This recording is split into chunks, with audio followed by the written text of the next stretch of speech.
Assalamualaikum warahmatullahi wabarakatuh. Hello guys. Well, for today I'm going to explain about what the difference between gerund and to infinitive. Before I explain to you, let me introduce myself. Perkenalkan, nama saya Ireniza. Saya mahasiswi dari Sekolah Tinggi Ilmu Tarbiyah Batubara, Prodi Manajemen Pendidikan Islam semester 1 dengan NIM 02220909. Video ini dibuat untuk menyelesaikan tugas mata kuliah Bahasa Inggris dengan dosen pengampu Miss Rafika Ulfa MPD.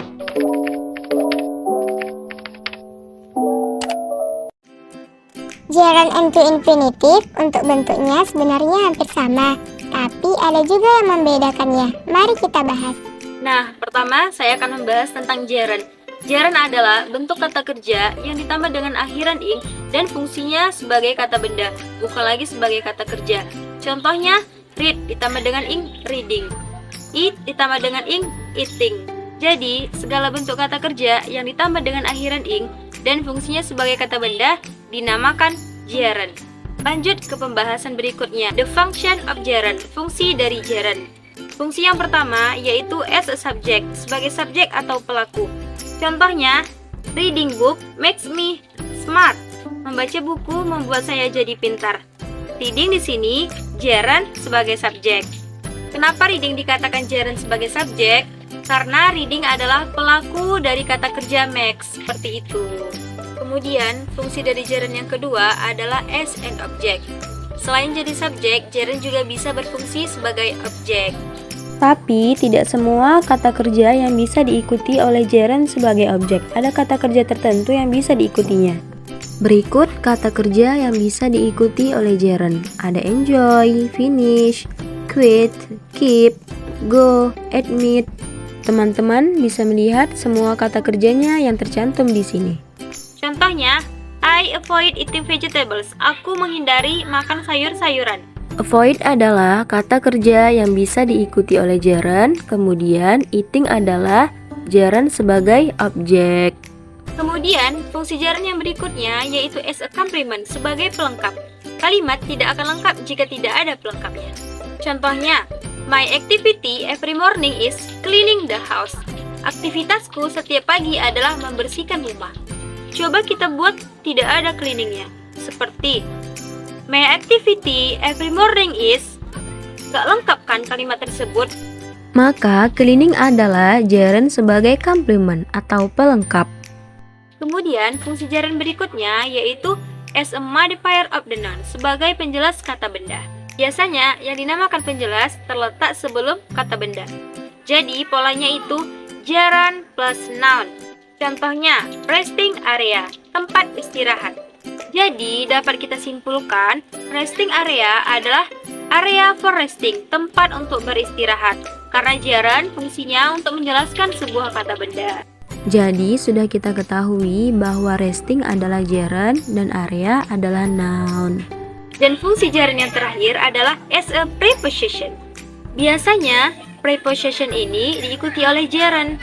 Contohnya, Dinda is really good at telling story. At di sini adalah preposition dan telling adalah gerundnya. Pengertian gerund udah, fungsi-fungsinya juga udah. Nah, mari kita bahas tentang to infinitive. To infinitive adalah kata kerja pertama yang ditambah awalan to dan fungsinya sebagai kata benda. Contohnya, to write, to see, to drink, dan lain sebagainya. Dan untuk fungsi to infinitive yang pertama adalah as a subject, sebagai subjek. Sama halnya dengan gerund, to infinitive juga bisa berfungsi sebagai subjek. Contohnya, to go to Bali is my dream. Pergi ke Bali adalah impian saya. To go di sini gerund sebagai subjek. Boleh nggak kita ganti menjadi gerund? Seperti going to Bali is my dream. Boleh-boleh saja dan maknanya juga sama. Kemudian, fungsi to infinitive yang kedua adalah as an object, sebagai objek. Fungsi ini sama halnya dengan fungsi gerund. Ada kata kerja tertentu yang bisa diikuti to infinitive sebagai objek. Berikut ini kata kerjanya. Ada decide, try, mean, need, want. Teman-teman bisa melihat semua kata kerjanya yang tercantum di sini. Contohnya, I promise to come. Aku berjanji untuk datang. Promise di sini adalah kata kerja tertentu dan to come adalah to infinitive sebagai objek. Kemudian, fungsi to infinitive selanjutnya yaitu after adjective, to infinitive setelah kata sifat. Contohnya, it's important for you to practice your piano every day. Sangat penting bagimu untuk berlatih piano setiap hari.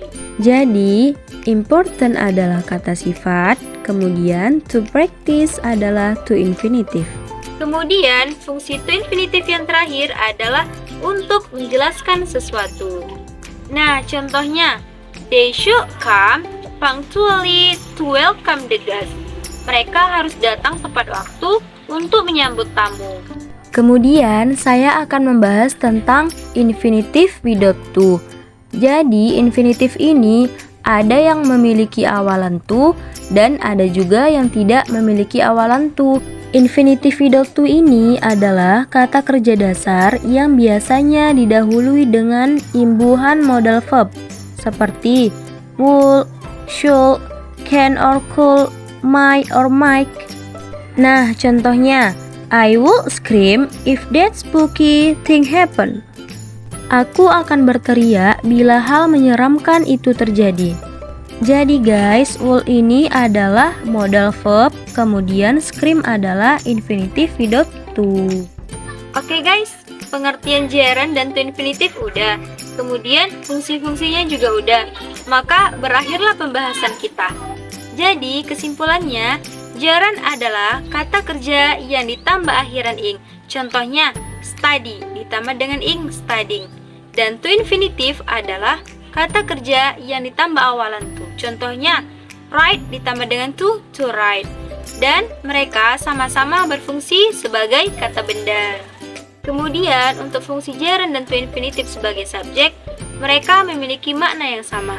Jika kita ingin menggunakannya, ya tinggal dipilih mau menggunakan to infinitive sebagai subjek atau gerund sebagai subjek. Oke guys, selesailah pembahasan tentang gerund dan to infinitive.